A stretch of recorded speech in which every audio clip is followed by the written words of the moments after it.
Is Capstone's an American Tale, Fievel Goes West, the point-and-click cousin nobody invites to Thanksgiving, an underrated gem, or a tumbleweed still rolling across the VGA plains? Rhetorical question. Self-answer, yes. The game somehow crams generous edutainment, bargain bin jank, and occasional permadeath into a 3.5-inch diskette that smells faintly of bubblejet ink. Capstone's glossy manual insists you'll never meet a dead end, yet a desert scorpion will happily nuke your progress faster than Windows 3.1 running out of GDI handles. So is it fundamental or forgettable? Vital or vestigial? I've noodled on that for 3 decades, and my current verdict hovers somewhere between minor curio and mandatory retro pit stop, buoyed by one gloriously absurd through line: Fievel's magic hat, a context-sensitive fedora that doles out hints like a pocket-sized Miss Cleo. Grab that brim, partner. We're riding deep into a DOS time capsule.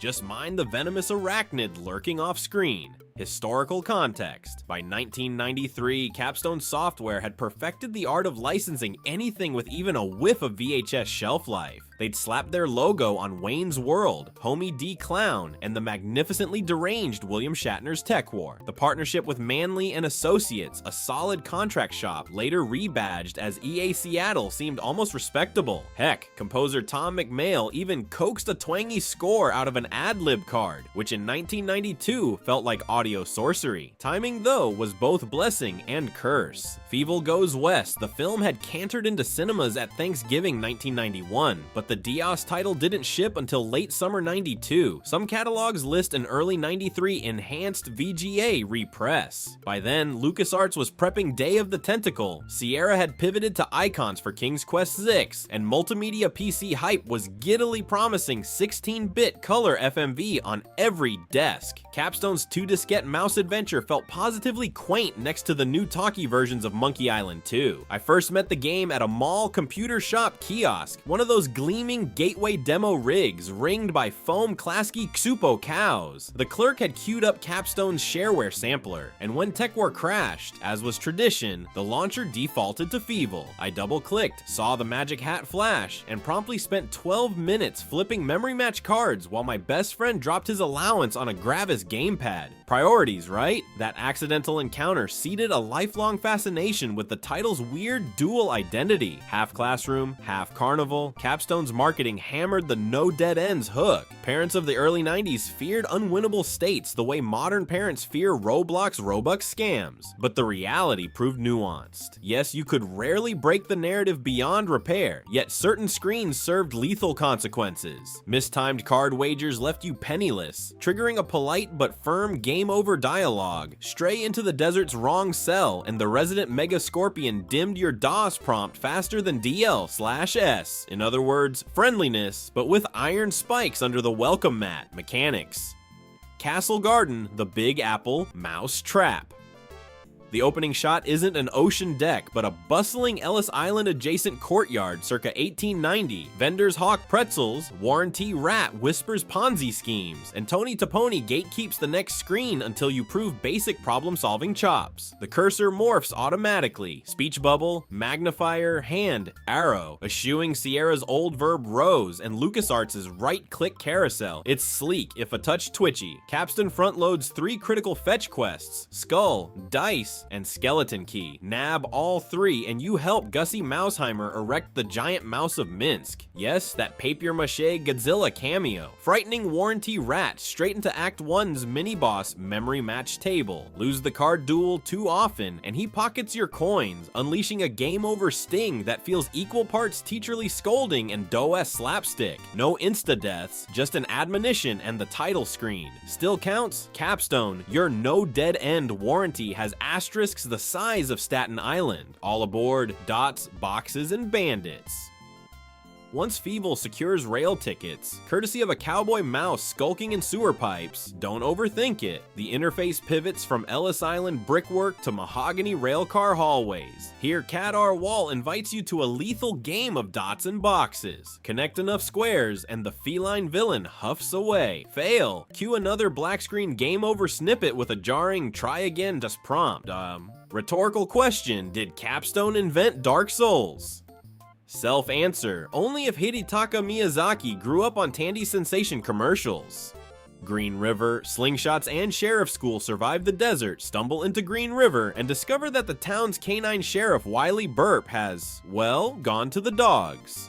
Capston turns his gravelly pep talk into a fill-in-the-blank puzzle. Prime dialogue options appear, and you must pick the missing word to complete his famous saddle-up monologue. Fail 3 times, and Wylie dismisses you to remedial vocabulary class. A UI gag that flashes the glossary page. Meta.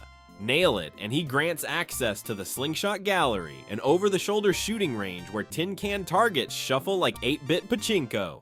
Master the gallery and you're cleared for the finale, blasting Cad R. Wall's henchcats off a massive mousetrap contraption, missed too many hits, and yep, another game over pops up, cementing that the adventure's friendliness has limits. The magic hat flickers desperately throughout, offering breadcrumb advice. Try the badge, little partner, but never yanking control away. That balance, training wheels yet real stakes, remains Capstone's most surprising accomplishment.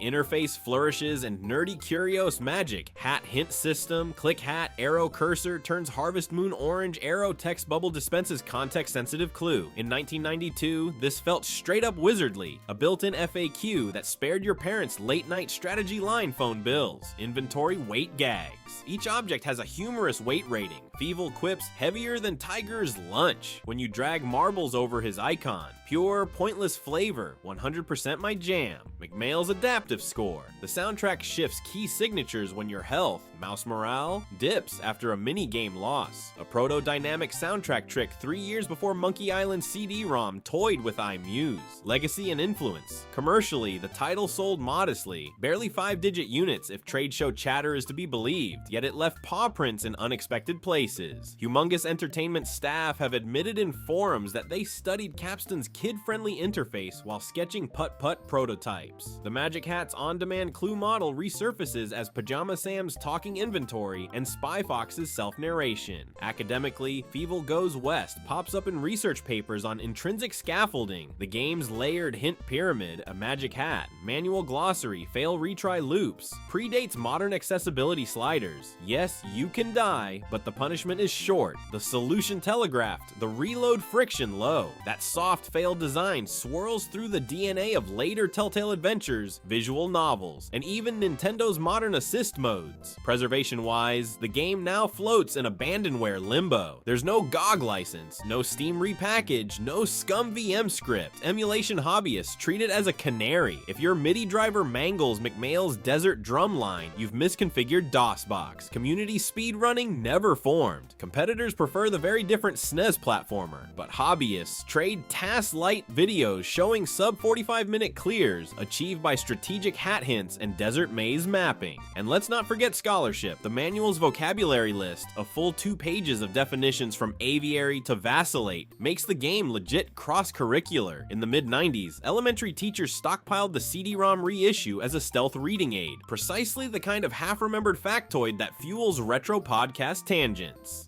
Closing paragraph plus score, booting the game in 2025. I'm equal parts charmed and chastened. Capstone promised a danger-free romp, but the Desert Scorpion, Card Sharks, and Slingshot flubs remind you that early 90s edutainment still enjoyed a dash of peril. Kids save often. Yet the Magic Hat remains the MVP, a proto tooltip system 2 decades ahead of Microsoft Office's Clippy Curve. The puzzles land squarely in Saturday morning brain teaser territory. The narrative stitches 2 Bluth films into one improbable mouse burrito. The soundtrack yeehaws with delightful FM twang. Is it indispensable? Only if you're cataloging every evolutionary branch of the adventure genre. Is it worth spelunking DOS box for? Absolutely, if only to witness how proactively a 1993 game tried and half succeeded to balance challenge with kid glove safety.